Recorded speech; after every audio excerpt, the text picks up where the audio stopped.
নমস্কাৰ বন্ধুসকল, এম অভয় মটিভেশ্যন চেনেলৰ অন্য এটা নতুন ভিডিঅ'লৈ সকলোকে স্বাগতম।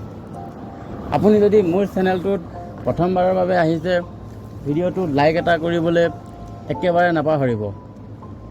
যদি আপুনি লাইক এটাকে কৰিবলৈ পাহৰি যায়, এই ভিডিঅ'টোত কোৱা মূল্যৱান কথাবিলাক কেনেকৈ মনত ৰাখিব? বাৰু যি কি নহওক, লগতে চেনেলটো ছাবস্ক্ৰাইব কৰি ল'ব, যাতে মোৰ পিছৰখিনি ভিডিঅ' আপুনি অতি সহজে চাব পাৰে। নাচালেও নাই, চেনেলটো ছাবস্ক্ৰাইব কৰি ৰাখি থওক। যদি কেতিয়াবা আপোনাৰ গাৰ্লফ্ৰেণ্ডৰ লগত কাজিয়া হয়, যদি কেতিয়াবা আপোনাৰ ঘৈণীৰ লগত কাজিয়া হয়, সেই খংখিনি মোৰ ভিডিঅ' চাই মোৰ ভিডিঅ' কমেণ্টতে আপুনি জাৰিব পাৰিব। আমি জীৱনত লক্ষ্য নিৰ্ধাৰণ কৰিব লাগে, তাৰো বহুত কাৰণ আছে।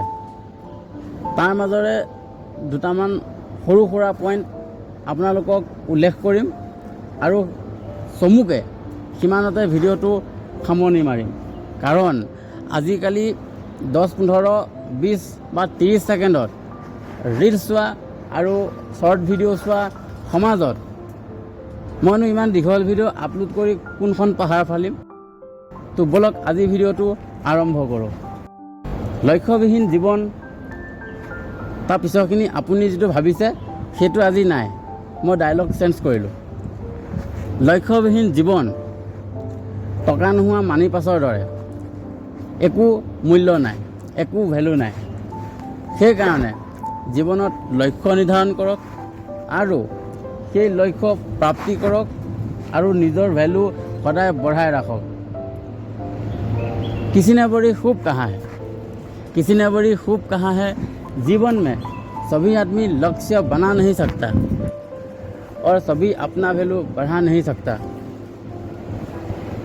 जिसने लक्ष्य को ढूंढ लिया समझो उसने अपनी वैल्यू आसमान पहुंचा दिया। अगर डायलॉग सुन के अच्छा लगा तो एक कमेंट जरूर करना। आमी जीवनत लक्ष्य निर्धारण करा बहुतो कारण আছে, তাৰ মাজৰে 2-3টা মই আপোনালোকক উল্লেখ কৰি দিছোঁ। আমাৰ জীৱনটো কোন দিশত গতি কৰাম তাৰ কাৰণে লক্ষ্য নিৰ্ধাৰণ কৰিব লাগে। আমি আমাৰ শৰীৰটোক সুস্থ সবল কৰি ৰাখিবৰ কাৰণে লক্ষ্য নিৰ্ধাৰণ কৰিব লাগে। আমি জীৱনটো জীয়াই থাকিবলৈ টকা পইচা, সা সম্পত্তি, মাটি বাৰী, ঘৰ দুৱাৰে যিমান বস্তু উপভোগ কৰিব বিচাৰোঁ, সেই সকলোবোৰ বস্তু যাতে আমি উপভোগ কৰিব পাৰোঁ তাৰ কাৰণে লক্ষ্য নিৰ্ধাৰণ কৰিব লাগে। জীৱনৰ সময়বোৰ যাতে সৎব্যৱহাৰ কৰিব পাৰোঁ তাৰ কাৰণে লক্ষ্য নিৰ্ধাৰণ কৰিব লাগে। নিজৰ লক্ষ্যৰ কামত ব্যস্ত হৈ থকাৰ ফলত আমি যাতে অদৰকাৰী কামত লিপ্ত হ'বলৈ সময় নাপাওঁ তাৰ কাৰণে লক্ষ্য নিৰ্ধাৰণ কৰিব লাগে। টকা পইচা ইনকাম কৰি আৰু উন্নতিৰ পথত কেনেকৈ আগবাঢ়ি যাব লাগে তাৰ ওপৰত লক্ষ্য নিৰ্ধাৰণ কৰিব লাগে। যেতিয়ালৈকে এইখন পৃথিৱীত মা দেউতা জীয়াই আছে, বৃদ্ধাশ্ৰমত যাতে যাব লগা নহয়, সুখে শান্তিয়ে মৰমে চেনেহে কেনেকৈ এইখন পৃথিৱীৰ পৰা মা দেউতাক বিদায় দিব পাৰি তাৰ কাৰণে লক্ষ্য নিৰ্ধাৰণ কৰিব লাগে। আমি জীৱনটো সুখে শান্তিয়ে সমৃদ্ধিৰে যাতে যাপন কৰিব পাৰোঁ তাৰ কাৰণে লক্ষ্য নিৰ্ধাৰণ কৰিব লাগে। আৰু বহুতো কাৰণ আছে, কিন্তু ইমানবিলাক কাৰণ কোৱা ইম্পৰ্টেণ্ট নহয়, বাকীটো আপুনি জানেই।